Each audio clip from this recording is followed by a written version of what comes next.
Menteri Jepun yang baru dilantik. Beliau datang ke Malaysia dan tunduk hormat depan Tugu Negara dan Jata Negara Malaysia. Most of Japanese don't know Japan colonized Malaysia, and it's a shame. I also didn't. Ayat tu buat ramai orang terkejut. Takkan I didn't know it. I didn't know Japanese soldier came to Kota Baru and attacked a few hours before the Pearl Harbor. Japanese colonized Malaysia before independence. Really? To attack. I don't know. Yeah, now you know. Tentera Jepun ni antara tentera yang sangat kejam dan brutal lah, sehingga kami boleh kalahkan Rusia di Eropah dan boleh kalahkan Inggeris dan juga Belanda di kawasan Nusantara. Belanda di Indonesia, Inggeris di Malaysia lah, Singapura.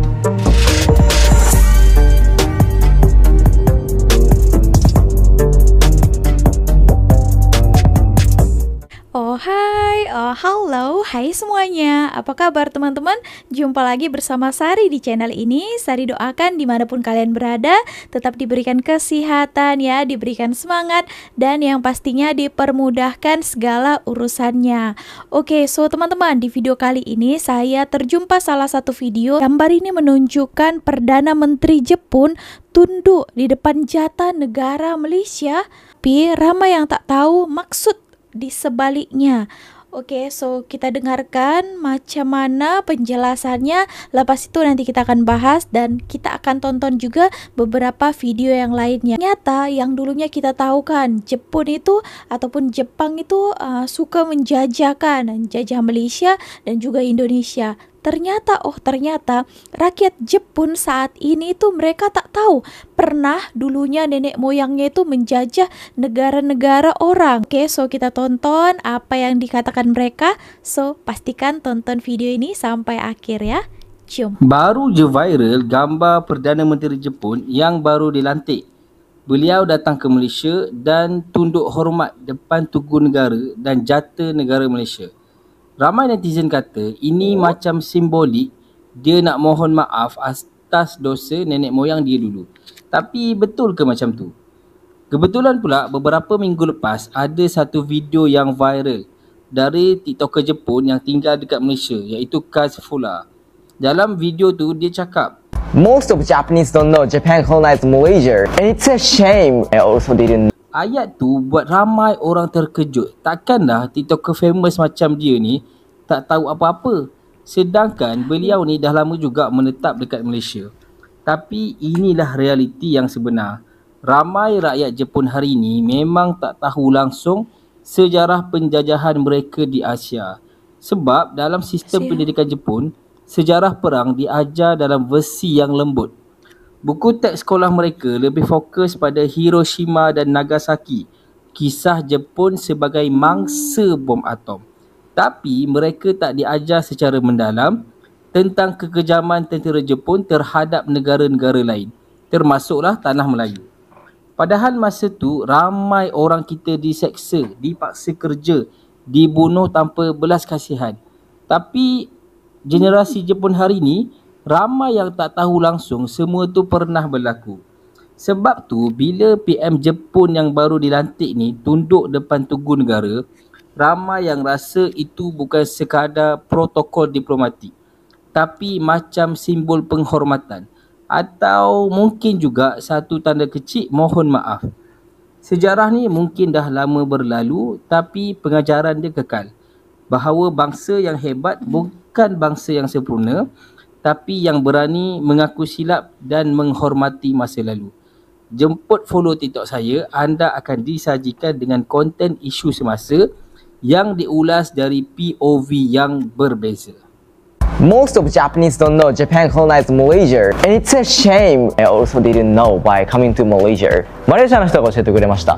One day I went to Sekinchen for seeing paddy field. I kind of feel like なんか日本みたいだな。I said, I feel like home. Did I come here before? And I got comments saying that actually your ancestor have been here and then did something not good. And I was like, what are they talking about? And I went back home and I called my friend, high school friend, and asked him, what it mentioned in textbook, and it only mentioned about colonization in the Southeast Asia. Imagine that you're a high school student. Why you study is to pass the exam. It's only 2 lines saying that colonization in Southeast Asia. This is why I didn't know that, and I got surprised in Malaysia. And most of Japanese people like this. Many Japanese come to Malaysia and then happy, gembira, sit up. But we need to learn the history as well. I can go Malaysia and studying and learning about the history. On the other hand, I didn't know it. I didn't know Japanese soldier came to Kota Baru and attacked a few hours before the Pearl Harbor. I would say Malaysia and Japan are in good relationship. I need to appreciate the current situation and I want to know more about it.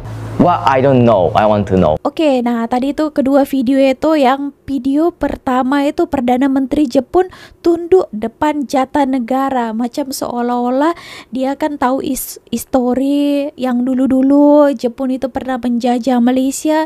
Dia seakan-akan mau berkata minta maaf lah ya terhadap kejadian-kejadian yang lampau. Nah, lepas cari tahu lah ya, Jepun menjajah tanah Melayu selama 3 tahun 8 bulan pada 19 Februari 1942 hingga 13 September 1945. Walaupun tempoh perjanjian ini agak singkat ya, selama 3 tahun tadi, ia meninggalkan kesan yang mendalam terhadap masyarakat tanah Melayu. Oke, dan juga tadi influencer Jepun ini yang dia sudah lama tinggal di Malaysia ini, dia baru tahu, dan dia sebelumnya waktu dekat sekolah itu tak ada pun diajari bahwa sejarah ini pernah terjadi ya. Jepun itu pernah menjajah negara-negara di Asia ini, termasuk di Malaysia, dan juga pernah menjajah Indonesia ya.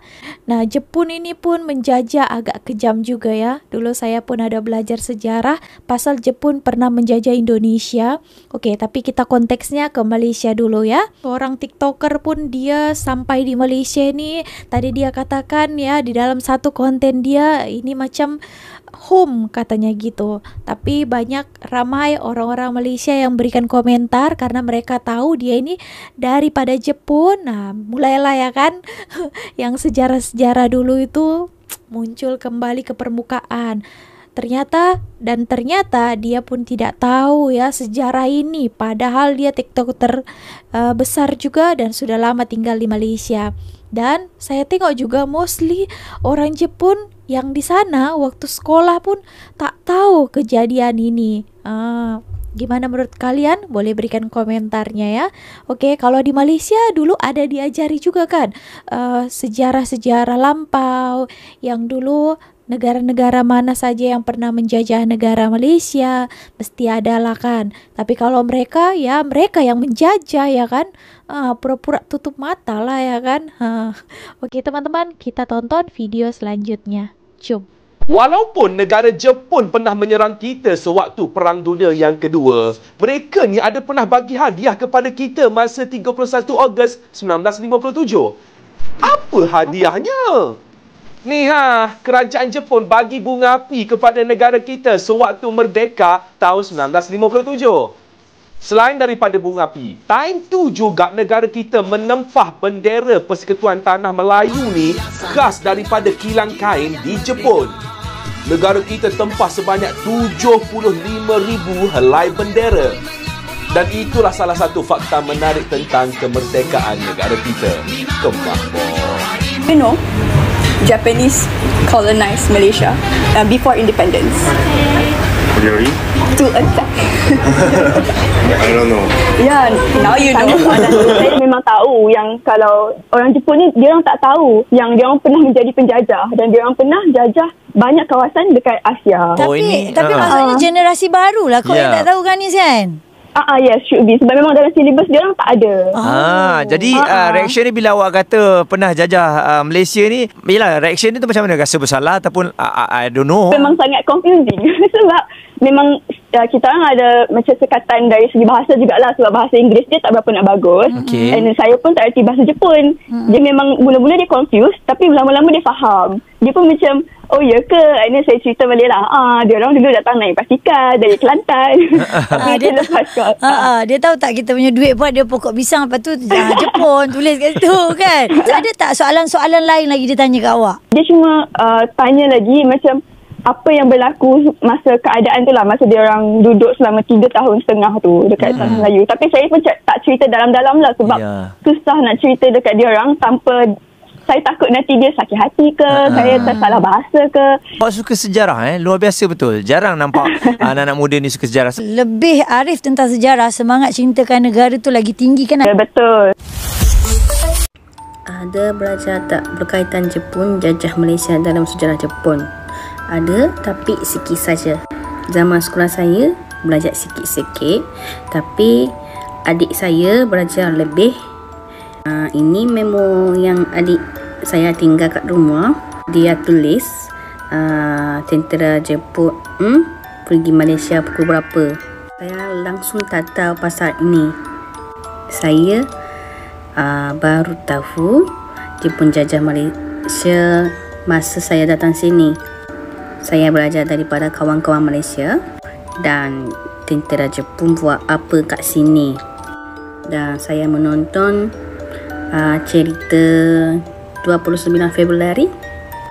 Dalam movie tu juga tentera Jepun buat macam bakar rumah orang Malaysia, macam-macam. Sedih. Hari itu nenek saya kata jiran sebelah dia pernah pergi Malaysia masa Jepun jajah Malaysia. Tapi nenek saya pun tak tahu Jepun jajah Malaysia dan tentera Jepun buat apa kat Malaysia.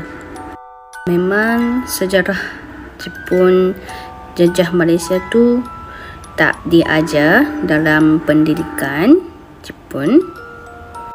Kerana itu ramai orang Jepun masih tak percaya Jepun pernah jajah Malaysia, atau ramai orang Jepun tak tahu Jepun jajah Malaysia.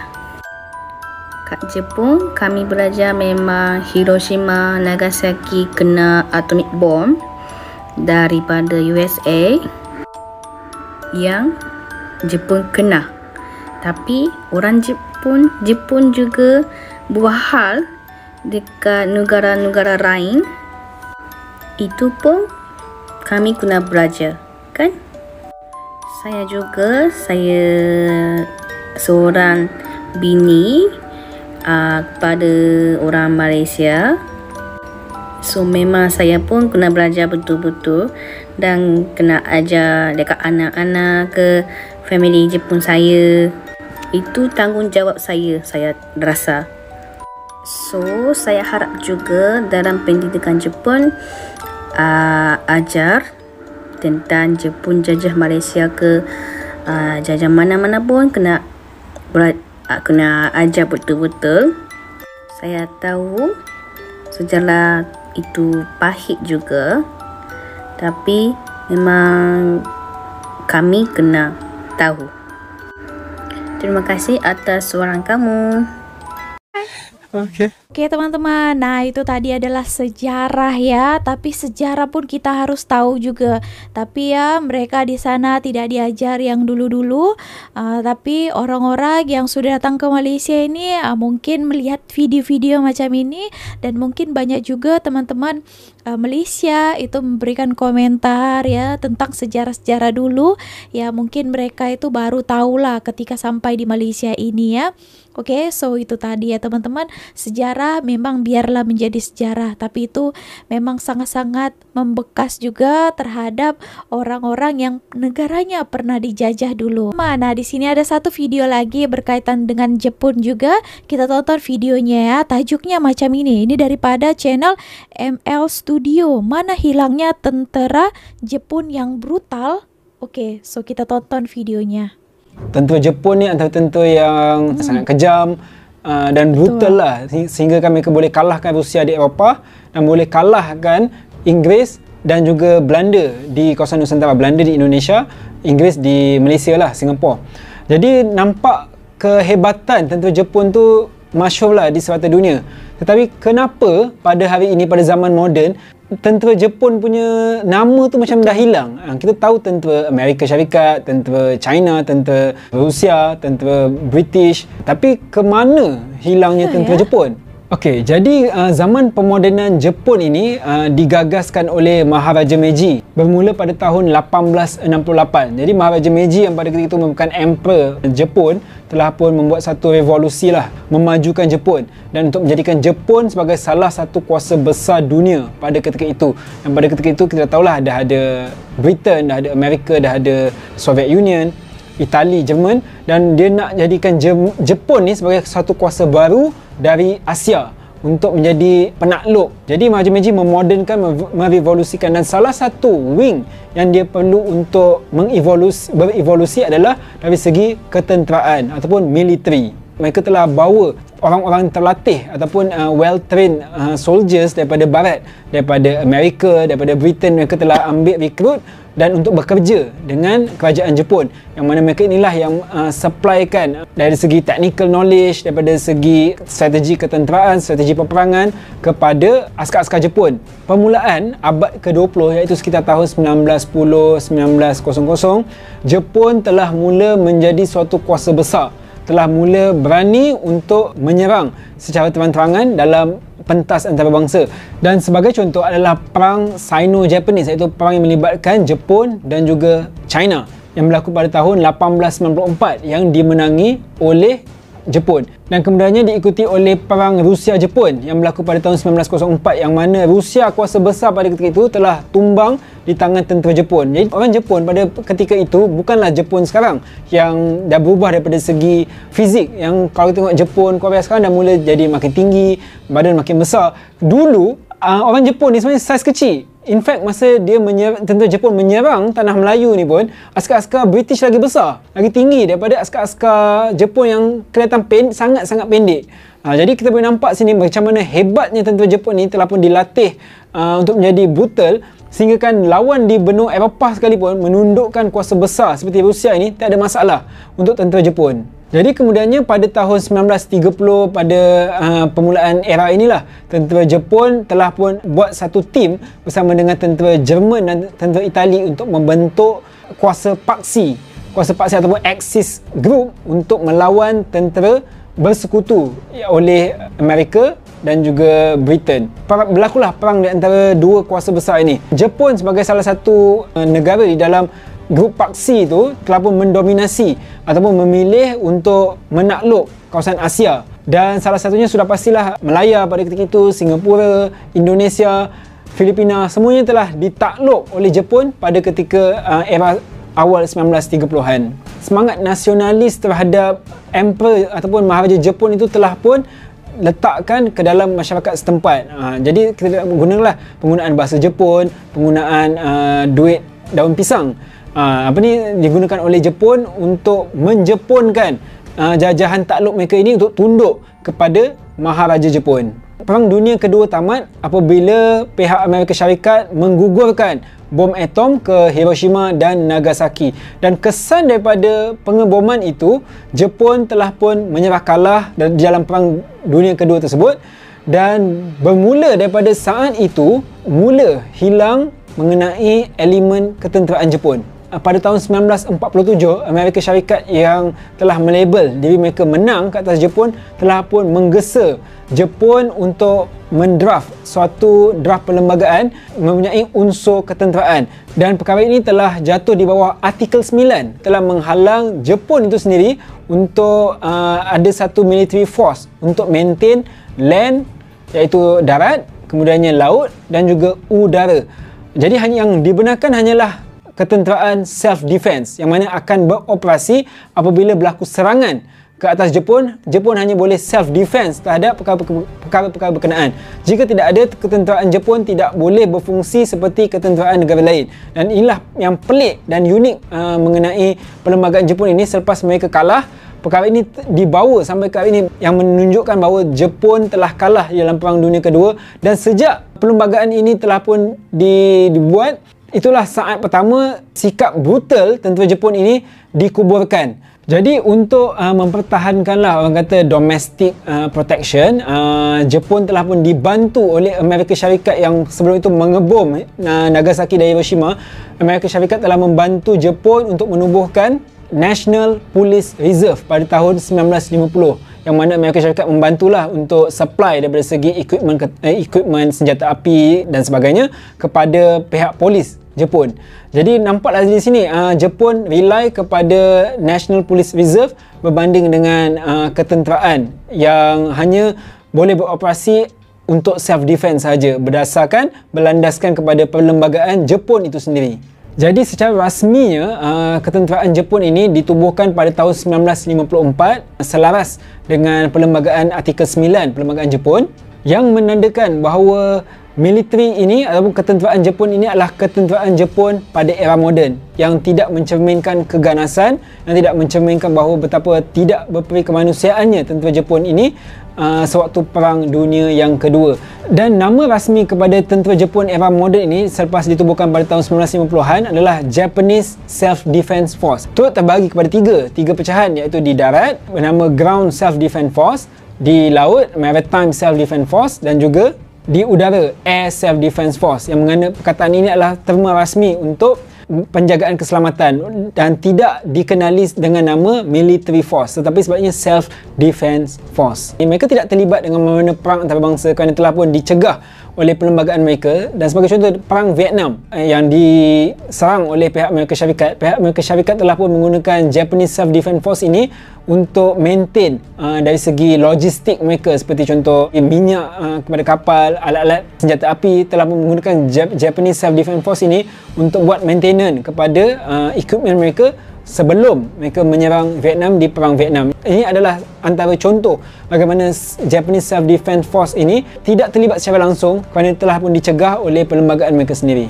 Ada suara-suara di Jepun oleh masyarakat setempat lah menggesa untuk kerajaan Jepun untuk meminda perlembagaan tersebut untuk membolehkan Japanese Self-Defense Force ini ditukarkan kepada militeri yang seperti tentera-tentera lain lah di negara-negara yang lain, yang mana pada hari ini masih kekal sama. Sudah pasti disebabkan kekalahan Perang Dunia Kedua, yang mana masih kekal ke hari ini Japanese Self-Defense Force.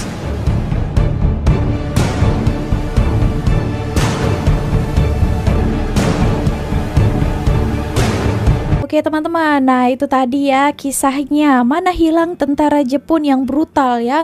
Memang Jepun ini menjajah sangat ngeri ya. Walaupun tadi itu singkat, tapi mesti kalau untuk orang-orang dulu itu sangat membekas ya. Saya ada tahu juga lah ya, dulu belajar sejarah, katanya Jepun menjajah lebih mengerikan daripada orang Belanda yang menjajah ya. So tadi itu dengan video itu sudah terjawab. Nah, di sini juga ada perspektif daripada netizen ya, daripada netizen Malaysia. Kita bacakan. Di sini ada ditulis, salah satu punca kebrutalan tentera Jepun adalah akibat pengambilan sejenis dadah yang telah dibekalkan oleh kerajaan mereka ketika itu.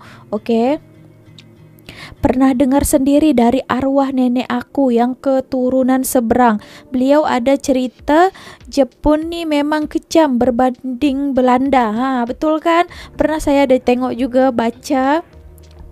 Kalau ada perempuan yang cantik dekat kampung itu mesti diorang akan bawa, lari ataupun curi. Woi, takut. Lepas tu hasilkan tanaman cocok padi akan dirampas dan ditinggalkan sedikit saja untuk penduduk. Pekerja buruh paksa yang tak digaji lagi lah banyak. Oke, memang ngeri lah ya dulu waktu zaman-zaman penjajahan dulu. Nah, sekarang kita sudah merdeka, sudah terlepas lah daripada penjajah ya. Nah, sangat-sangat bersyukur dan juga berterima kasih kepada para pahlawan ya, yang dulu berjuang. Waduh, kalau saya juga ada tengok kan movie-movie yang tentang penjajah ini memang sangat mengerikanlah ketika itu. Tapi sangat bersyukurlah kepada kita ini sudah merdeka sekarang. Sangat-sangat berterima kasih kepada orang-orang ataupun pahlawan yang terdahulu. Oke, so itu tadi videonya. So gimana tanggapan kalian teman-teman? Atau di sini ada yang sudah berkawan dengan orang Jepun, mungkin mereka tidak tahu, ya boleh juga dibagi tahu kan. Namanya sejarah gitu. Oke, so segini aja video kali ini. Terima kasih telah menonton. See you on my next video with me, Miss Sari. Bye.